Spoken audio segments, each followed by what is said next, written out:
유다서는 한 장밖에 되지 않는 짧은 성경이지만 우리에게 바른 신앙의 자세가 어떤 것인가를 올바르게 깨우쳐주는 아주 확실한 말씀을 우리에게 주는 귀한 성경이기도 합니다. 우리 사람 눈을 보면 아주 작은 거지만 간상세포라고 하는 세포가 1억 3천만 개가 들어있다고 합니다. 그리고 1억 3천만 개의 간상세포를 통해서 100조분의 1에 해당하는 약한 빛까지도 구별할 수 있는 초감도 기능이 들어있다고 합니다.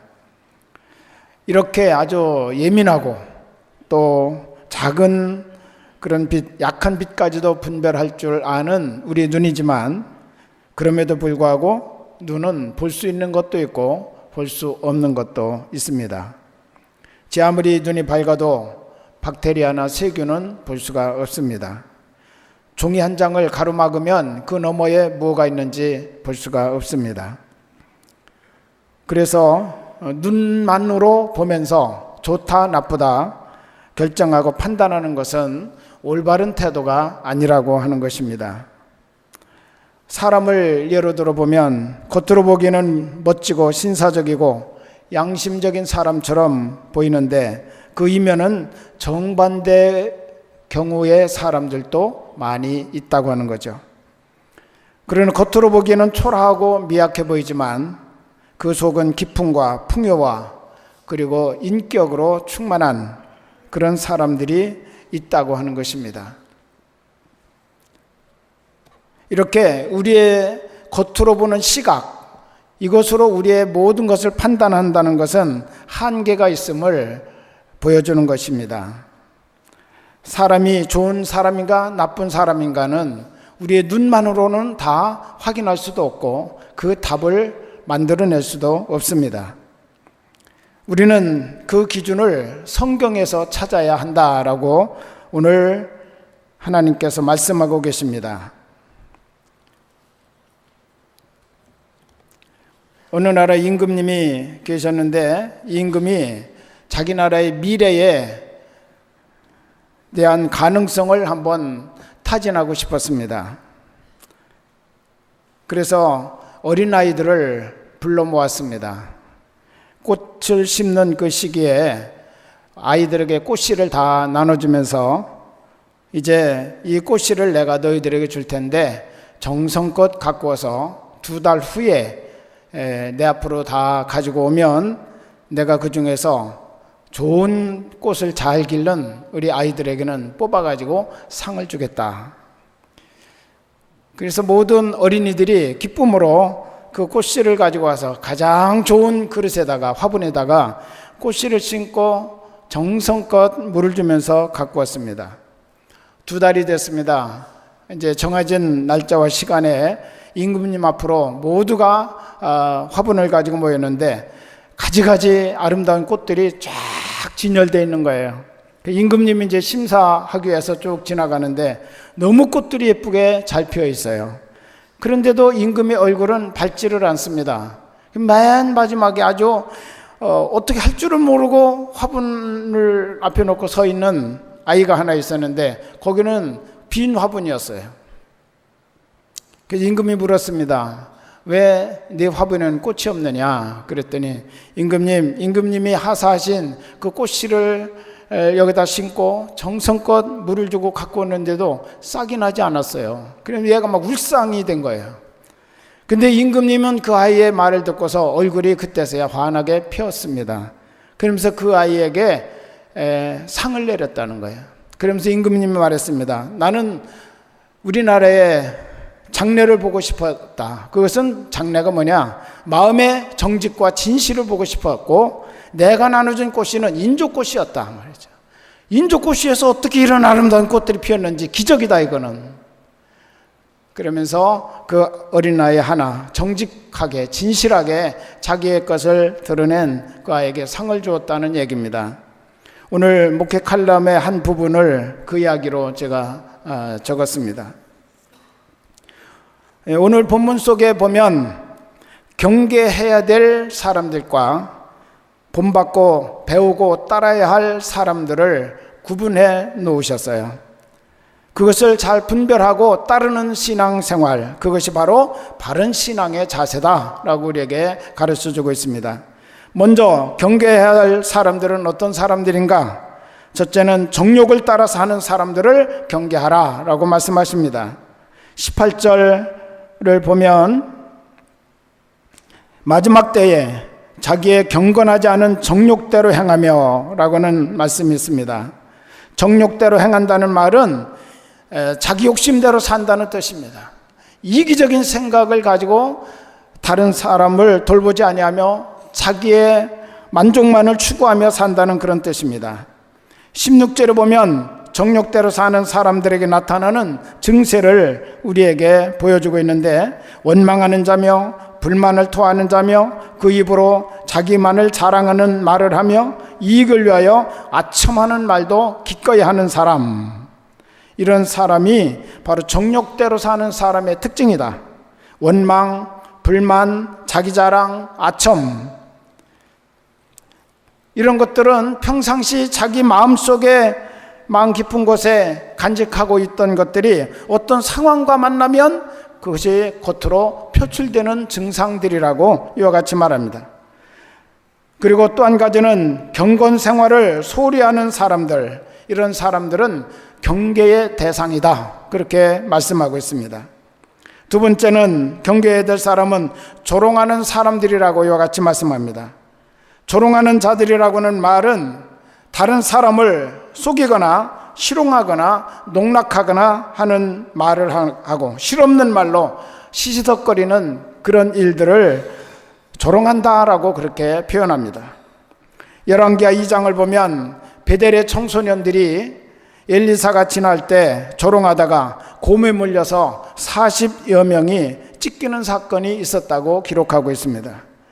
엘리사 선지자는 키가 작고 몸집은 크고 머리는 벗겨진 대머리였습니다. 그때 아이들은 대머리에 올라가라, 대머리에 올라가라 그러면서 엘리사를 뒤따라가면서 계속 시시덕거리면서 조롱했다는 거예요. 그러다가 엘리사가 그들을 저주했더니 갑자기 숲에서 곰이 나와가지고 그들을 찢었다, 그렇게 말하고 있습니다. 여러분, 그것이 엘리사에게, 아이들은 엘리사의 모습을 본 그대로 얘기했을 뿐 아니에요. 대머리 대머리 하면서 얘기했지만, 그러나 그 진실 속에 오히려 희롱이라고는, 조롱이라고는 그런 마음이 섞여버리니까 오히려 진실답게 전파되지 못하고 다른 사람의 마음을 상하게 하고 오히려 다른 사람의 인격을 무시해버리는 그런 표현으로 바뀌어져 버렸다는 것입니다. 그것이 사실이라 하더라도 그들은 조롱하고 희롱하는 마음을 가지고 표현했기 때문에 바로 그런 불상사가 일어나게 되었다고 말씀하고 있습니다. 사실이 아닌 것을 말하는 것은 더 말할 것도 없습니다. 거짓된 것을 말하는 것은 더 말할 것도 없지만, 그것이 사실이라 할지라도 덕을 세우는 말을 해야 되는데 오히려 사실을 가지고 조롱하고 비난하고 희롱하는 그런 말을 한다면 하나님은 결코 그것을 기뻐하지 않으신다고는 말씀을 엘리사 사건을 통해서 오늘 우리에게 가르쳐주고 있습니다. 이런 조롱하는 태도를 가지고 사람들을 대하는 사람은 경계하라라고 말씀하셨어요. 여러분, 정말 진실과 또 우리가 바른 덕을 세우는 태도를 가지고 사람들을 대하고 또 그렇게 우리의 언어를 사용할 줄 아는 믿음의 자세를 가져야 될 줄로 믿습니다. 세 번째는 19절에 보니까 분열을 일으키는 사람들을 경계하라라고 말씀하셨습니다.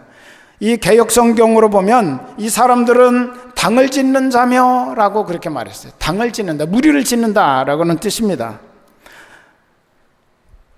교회 안에는 당이 있으면 안 됩니다.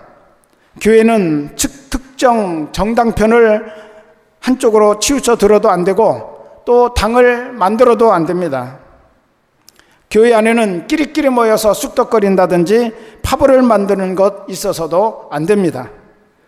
지역끼리 따로 모이고 출신끼리 따로 모이고 친인척끼리 따로따로 모여서 무엇을 만들어도 안 됩니다. 교회 안에는 오직 예수당이 있을 뿐입니다. 왜냐하면 끼리끼리 모인다는 말은 예수 없이 자기의 어떤 목적을 이루기 위해서 사람들에게 자기의 의견을 주입시키고 거기에 뜻을 동조하도록 이끌어내는 그런 태도이기 때문에 이건 믿음과는 거리가 먼 것입니다. 그래서 이런 것들은 오히려 분열을 일으키는 조장이 되는 것이지 하나님의 교회를 아름답게 세우거나 건강하게 만드는 일에는 장애물이 된다고 하는 것입니다. 베드로파도 있어서도 안 되고 바울파가 있어서도 안 됩니다. 교회 안에는 자기 편을 만들고 세를 규합하는 사람들 있다면 경계하고 그런 무리 속에 들어가서는 절대로 안 됩니다. 성경은 분명히 이 부분에 대해서 우리에게 경계하라라고 말씀하셨습니다. 네 번째로는 성령이 없는 사람들을 경계하라고 말씀하십니다. 19절에 보면 육에 속한 자며 성령은 없는 자니라 라고 말씀하셨는데, 성령이 없다는 것은 성령님을 부인하고 오히려 성령의 뜻을 따르는 대신에 육신의 소욕과 육신의 욕망을 따라 사는 사람이라고 하는 뜻입니다. 성령이 없는 사람의 특징은 경건한 생활을 멀리합니다. 예배를 소홀히 합니다. 기도를 멀리합니다. 말씀에 거리를 두고 말씀을 보지도 않을 뿐만 아니라 그 말씀의 권위를 인정하지도 않고 자기의 생각대로 살아가는 그런 삶을 성령이 없는 사람의 특징이라고 말하고 있어요. 여러분, 정말 성령의 사람으로 살아가야 됩니다. 그리고 성령이 없는 사람의 뜻을 따라 살아가다가는 신앙까지도, 내가 가지고 있는 신앙까지도 잃어버릴 가능성이 많이 있다고 하는 사실을 여러분 분명히 기억해야 될 것입니다. 성령이 없는 사람은 오히려 하나님의 언어를 사용하는 대신에 남을 말하기 좋아하고 남을 실용하고 폄하하고 비판하고 교회 안에서 당을 짓고 지편을 만들어내는 그런 일을 시도합니다. 바로 이런 사람들은 경계해야 될 사람이다, 바르게 분별하라 라고 오늘 성경은 가르쳐주고 있습니다. 그러나 따르고 배우고 본받아야 될 사람들이 있다라고 그렇게 말씀하셨는데, 첫째는 믿음 위에 자기를 세우는 사람들을 잘 배워라, 그리고 그런 사람들을 따라가라, 그리고 본받아라 라고 성경은 가르치고 있습니다. 20절에 보면 사랑하는 자들아 너희는 너희의 지극히 거룩한 믿음 위에 자신을 세우며 라고 말씀하셨는데, 건축에는 3요소가 있죠. 설계가 있고 시공이 있고 관리가 있습니다. 설계 가운데 가장 중요한 것은 기초 설계라고 하는 것입니다. 기초를 어떻게 설계할 것이냐, 30층 건물을 짓는데 5층짜리 기초를 설계해 버렸다면 그 기초 위에는 결코 30층을 세울 수가 없고, 무리해서 30층을 세우기는 할지라도 와우 아파트 무너지듯이 무너져 버릴 수밖에 없는 거예요. 100층 빌딩을 지으려면 100층 건물이 올라가도 지탱할 수 있을 만큼 튼튼한 기초 설계가 있어야 된다고 하는 것입니다. 오늘 본문은 우리에게 말씀합니다. 신앙도 똑같다. 거룩한 믿음 위에 너 자신을 세우라 라고 그렇게 말씀하셨어요. 기초는 무엇입니까? 우리의 인생의 기초는 거룩한 믿음이라고 그랬어요. 거룩한 믿음을 기초로 해서 자기 자신을 그 위에다가 자기 인생집을 세워나가라고 이와 같이 말씀합니다. 여기서 말하는 거룩한 믿음은 깨끗하고 순수한 믿음, 계산되지 않은 믿음, 오직 말씀 그대로를 인정하고 그것을 받아들이고 따르고자 하는 믿음, 바로 그런 믿음을 말하는 것입니다. 어린아이 같은 믿음이라고 이와 같이 표현하기도 합니다. 본문의 강조점은 믿음 위에 자기를 세워야 된다고 하는 것입니다. 돈을 많이 벌어도, 성공하고 출세해도, 권력을 잡아도 내가 쓰러지고 내가 무너진 인생이고 그런 인격이라고 한다면 그 인생은 더 이상 볼 필요가 없고 소망이 없습니다. 가장 중요한 것은 나를 잘 세우는 것입니다. 내가 올바로 건강하게 내 인생집이 세워지면 물질이 와도, 출세하고 성공해도, 권력이 와도 그것 때문에 휘둘리지 아니하고 자기 인생을 하나님이 보시기에 가장 아름다운 삶을 살아갈 수 있다고 하는 거예요. 근데 믿음 위에 자기를 건강하게 세우지 못하면 외부에서 어떤 것들이 들어와요. 새로운 것들이 들어와요. 새로운 환경이 주어져요. 그러면 거기에 휘둘리고 넘어질 수밖에 없다고 하는 것입니다. 여러분, 어떤 나를 건축해야 할까요? 예수 닮은 나, 믿음 위에 지어진 나를 세워나가야 합니다. 우리에겐 두 가지 가능성이 있는데 예수 닮은 나를 세울 수도 있고 마귀 닮은 나를 세울 수도 있다는 것입니다. 재미있는 찬송가가 있는데 463장 신자 되기 원합니다 라고는 흑인 연가인데요, 우리 한국 찬송가에는 4절까지만 나와 있어요. 신자 되기 원합니다, 사랑하기 원합니다, 거룩하기 원합니다, 예수 닮기 원합니다. 근데 미국 찬송가에는 한 절이 더 있어요. 유다 닮기 원치 않습니다 라고는. 우리가 신자가 되고 사랑하고 거룩하고 예수 닮기 원하는데 유다만은 닮기를 원치 않습니다. 그런 가사가 한 절이 더 들어 있습니다. 누구 닮은 집을 짓느냐에 따라서 행복과 불행, 삶의 성패가 결정될 수밖에 없다고 하는 것입니다. 여러분, 진심으로 우리가 예수를 닮기 원하며 예수 닮기 위해서 우리가 더욱더 하나님 앞에 믿음으로 나가는 성도가 되어야 될 줄로 믿습니다. 이사야 32장 8절로 보니까 존귀한 자는 존귀한 일을 계획하나니 그는 항상 존귀한 일에 서리라 라고 말씀하셨어요. 존귀한 자는 언제나, 왜 존귀한 자냐? 존귀한 일을 계획하고 항상 존귀한 일을 행하기 때문에 존귀한 자라는 거예요. 여러분은 하나님의 걸작품들입니다. 하나님께서 창조하신 가장 아름다운 피조물들입니다. 하나님이 기대하고 있습니다. 여러분을 존귀한 자로 하나님이 세우셨습니다.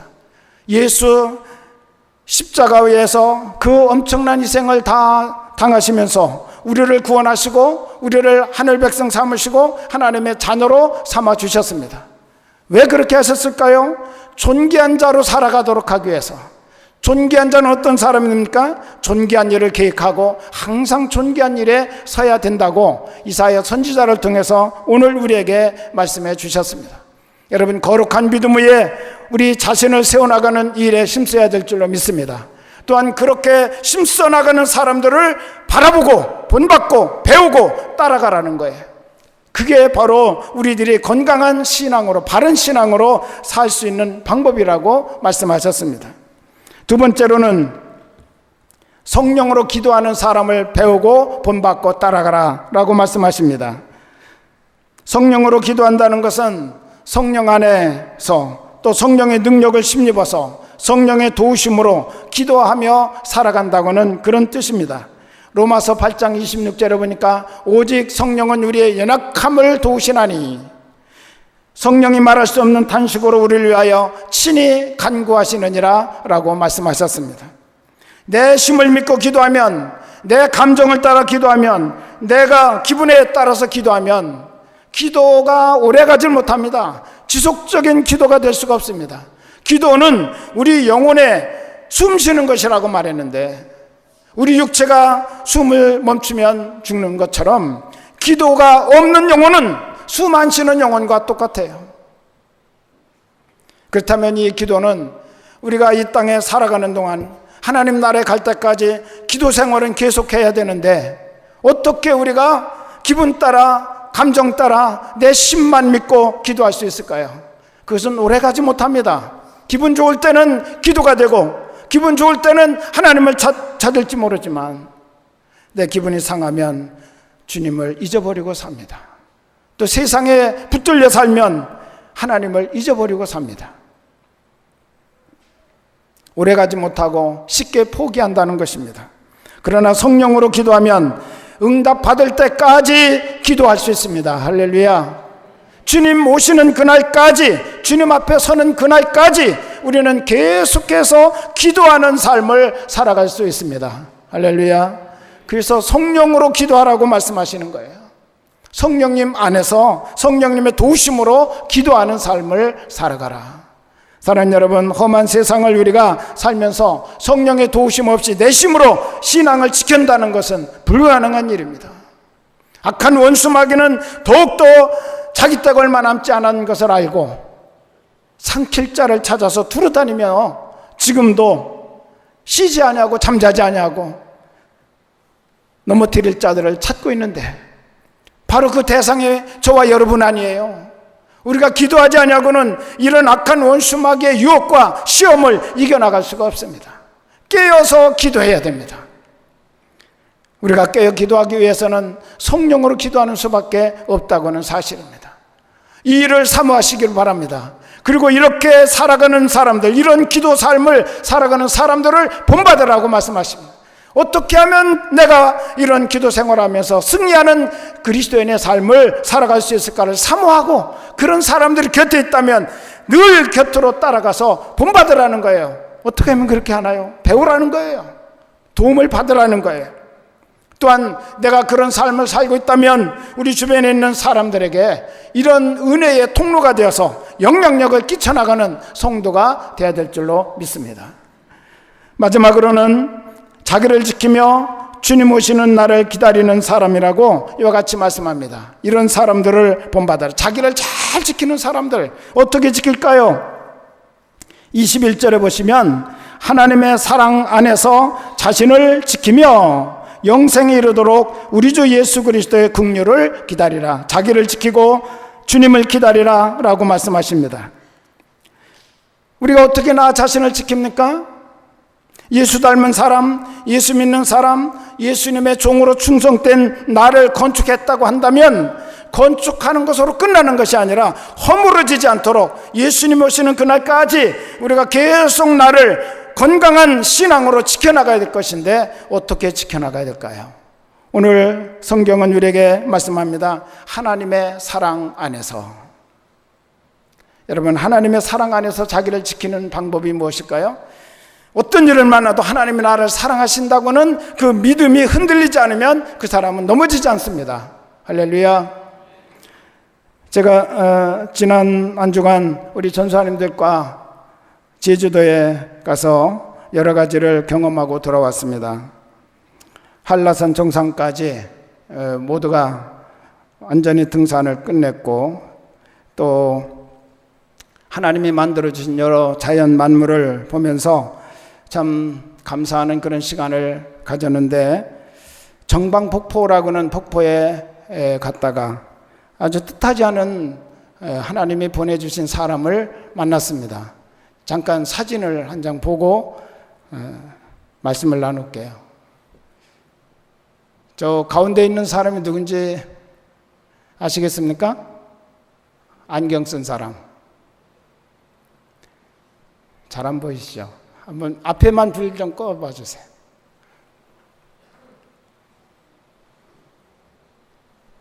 아마 아시는 분들이 계실 겁니다. 이지선이라고는 자매인데, 정말 하나님께서 우리의 마음에 저 이지선 자매만을 만나는 것만으로도 우리의 마음에 큰 감동을 주었습니다. 손을 만졌더니 손가락이 다 잘려나가고 거의 마지막 마디가 없어요. 나이가 굉장히 들어 보이지만 아직도 젊은 나이입니다. 꽃다운 23살에 이화여자대학 유아교육교를 다니다가 교통사고로 화재가 발생해서 화상을 입은 거예요. 3도 화상을 입으면 80 내지 90%는 사망이랍니다. 처음에는 거의 다 가망이 없다는 그런 이야기를 들었지만 우리 부모님들 그리고 온 가족이 끝까지 포기하지 아니하고 또 교회에다가 기도 요청을 하면서, 그래서 한 마음으로 기도한 결과 제가 목숨을 잃지 아니하고 살아나게 되었습니다. 특별히 얼굴을 많이 화상을 당했는데 피부가 다 녹아내려서 더 이상 얼굴을 어떻게 손댈 수가 없어요. 그래서 엉덩이 또 다리 이런 곳 성한 살을 피부 이식을 해가지고 이제 붙이는 그런 수술을 여러 차례 했습니다. 여러분, 화상 치료는 어떤 치료보다도 가장 힘들고 고통스러운 치료가 화상 치료라고 합니다. 이분의 고백으로 보면 화상 치료를 받다 너무 견딜 수 없어서 차라리 내가 미쳐버렸으면 좋겠다 라고 하는 그런 마음까지 들었다고 합니다. 전신 마취를 하고 수술을 하는데도 너무 아파가지고 마취 중에서도 자기가 너무 아파가지고 막 소리를 질렀는데 자기 소리에 자기가 마취가 확 깨버렸다는 거예요. 수술 중에. 얼마나 아팠으면 그랬을까요? 또 남들이 자신을 보는 그런 시선을 의식해도 괴로웠답니다. 그런데 더 괴로웠던 것은 자기가 자신을 보는 그런 시간이 너무 괴로웠다고 그래요. 예뻤던 얼굴, 한참 꽃피던 얼굴이었는데 하루아침에 이렇게 망가지고 일그러진 그 얼굴 때문에 자기가 자신을 보는 것이 너무 두렵고 싫었다고 그럽니다. 그런데 이런 고통을 그가 이길 수 있었던 것은 가족들이 믿음 안에서 사랑으로 그를 붙들었고, 하나님에 대한 사랑이, 하나님이 자기를 사랑한다고 하는 그 사랑에 대한 그 믿음이 식어지질 않았다고 합니다. 그래서 이제 여러 차례 수술을 마치고 사람들에게 그가 알려졌을 때 인터뷰할 기회가 있어서요. 인터뷰 기자가 이렇게 질문을 했습니다. 사고 나기 전으로 돌아갈 수 있다면 어떻게 하겠습니까? 그랬더니 놀라운 대답을 이지선 자매가 했습니다. 돌아가지 않을 거다. 그 이유가 뭡니까? 그렇게 물었더니 내가 그 사고 나기 전에는 얼굴도 예쁘고 몸매도 가장 아름다운 그런 순간이었지만 나는 그 모든 것들이 나의 어떤 것으로 알고 내가 스스로를 자랑스럽게 생각하며 살았지만 이 사고가 나고 나서 밥 한 술을 먹어도 침 흘리지 않냐고 밥을 먹게 된 것, 처음에는요 이 살이 오그라들어 가지고 언어가 불완전했다는 거예요. 오빠라고 하는 말을 했는데 오까라고 이렇게 들려지고, 이런 아주 언어들이 통하지 않았는데 여러 차례 수술을 하고 나서 언어를 정확하게 구사할 수 있게 된 것, 또 밥을 먹을 때도 침이 흘렀는데 이젠 침 흘리지 아니하고 밥을 먹을 수 있게 된 것, 그런 것까지도 감사하게 되었고, 눈을 깜빡일 수 있게 된 것도 감사하게 되었고, 목마를 때 물을 마음껏 마실 수 있는 것, 물을 한 모금 마실 때도 감사가 막 일어나는 거야. 내가 이 물을 이렇게 자연스럽게 마실 수 있다니 얼마나 감사하냐. 괴물이 아니라 사람 소리를 듣게 된 것에 대해서도 그는 감사하는 마음을 갖게 되었다는 것입니다. 그러면서 그는 이렇게 고백했어요. 나는 신도 아니고 성인군자도 아닙니다. 나도 똑같은 사람이기 때문에 이런 여건과 이런 상황을 만났을 때 내가 원망하고 불평하고 정말 좌절하고 낙심할 그런 충분한 그런 여건을 내가 갖추었지만 우리 하나님께서 나를 사랑하셔서 내 마음속에 오히려 원망과 불평과 좌절 대신에 작은 것 하나도 감사하면서 내가 대할 수 있게 된 이 사실이 얼마나 놀라운 일인지. 자기는 불평하며 멋진 얼굴로 살아가는 것보다 내 얼굴이 비록 일그러지고 망가지고 사람들을 쳐다보기에 흉한 얼굴일지 모르지만 나는 이것이 바로 하나님이 나에게 주신 은혜라고 생각하며 감사할 수 있는 이 삶을 나는 되돌이키고 싶지 않습니다. 그가 그렇게 인터뷰를 했습니다. 그러면서 이렇게 말했어요. 좋은 겉껍데기 외모는 내가 잃어버렸지만 진정한 삶의 즐거움과 사소한 것에도 감사할 줄 아는 좋은 마음을 얻었기 때문에 나는 지금이 더 행복하고 더 감사합니다. 자기를 지킨다는 것은 얼마나 중요한지 모릅니다. 여러분, 우리가 무엇으로 나를 지킬 수 있을까요? 하나님의 사랑이 나에게 끊임없이 느껴지고 하나님의 사랑에 대한 믿음이 나에게 주어지지 않는 한 우리는 상황이 바뀌면 넘어지게 됩니다. 우리는 어떤 환경의 변화가 일어나면 주저앉아 버리게 됩니다. 낙심하고 좌절하는 삶을 살아갈 수밖에 없습니다. 그러나 정말 하나님의 사랑을 꾸준히 그가 어떤 상황에 있든지 하나님이 나를 사랑하신다고는 이 믿음 가운데 서 있다면 그는 자기를 지킬 수 있는 삶을 살게 된다는 것을 오늘 우리 하나님께서 말씀을 통해서 가르쳐주고 계십니다. 할렐루야. 여러분, 하나님의 사랑 안에서 자기를 지켜나갈 수 있기를 주님의 이름으로 축원합니다. 긍휼을 기다리라고 말씀하셨는데 긍휼을 베푸실 주님이 오실 때까지 참고 기다리라고 하는 그런 뜻입니다. 그날을 기다리며 오실 주님을 기다리며 나를 건축하고 나를 잘 지켜나가라고 이와 같이 말씀하셨습니다. 순결을 지켜야 됩니다. 믿음을 지켜야 됩니다. 죄와 유혹과 시험으로부터 나를 지켜야 합니다. 믿음의 집을 잘 허물어지지 않도록 지켜나가야 될 줄로 믿습니다. 그리하여 주님 오시는 그날 정말 주님께서 잘했다 칭찬하시며 영광의 나라로 우리를 이끄시는 그 아름다움을 언제나 사모하시기를 우리 주님의 이름으로 축원합니다. 나를 지키며 주님 오시는 날을 기다리는 그 시간 동안에 우리가 해야 할 일이 있다고 말씀하셨습니다. 22절에 보니까 어떤 의심하는 자들을 긍휼히 여기라 라고 말씀하셨어요. 믿음이 연약한 자들을 비판하지 말고 오히려 그들을 긍휼히 여기면서 도와주라는 것입니다. 세워주라는 것입니다.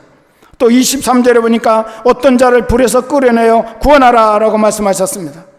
즉 영혼 구원에 심쓰라는 것입니다.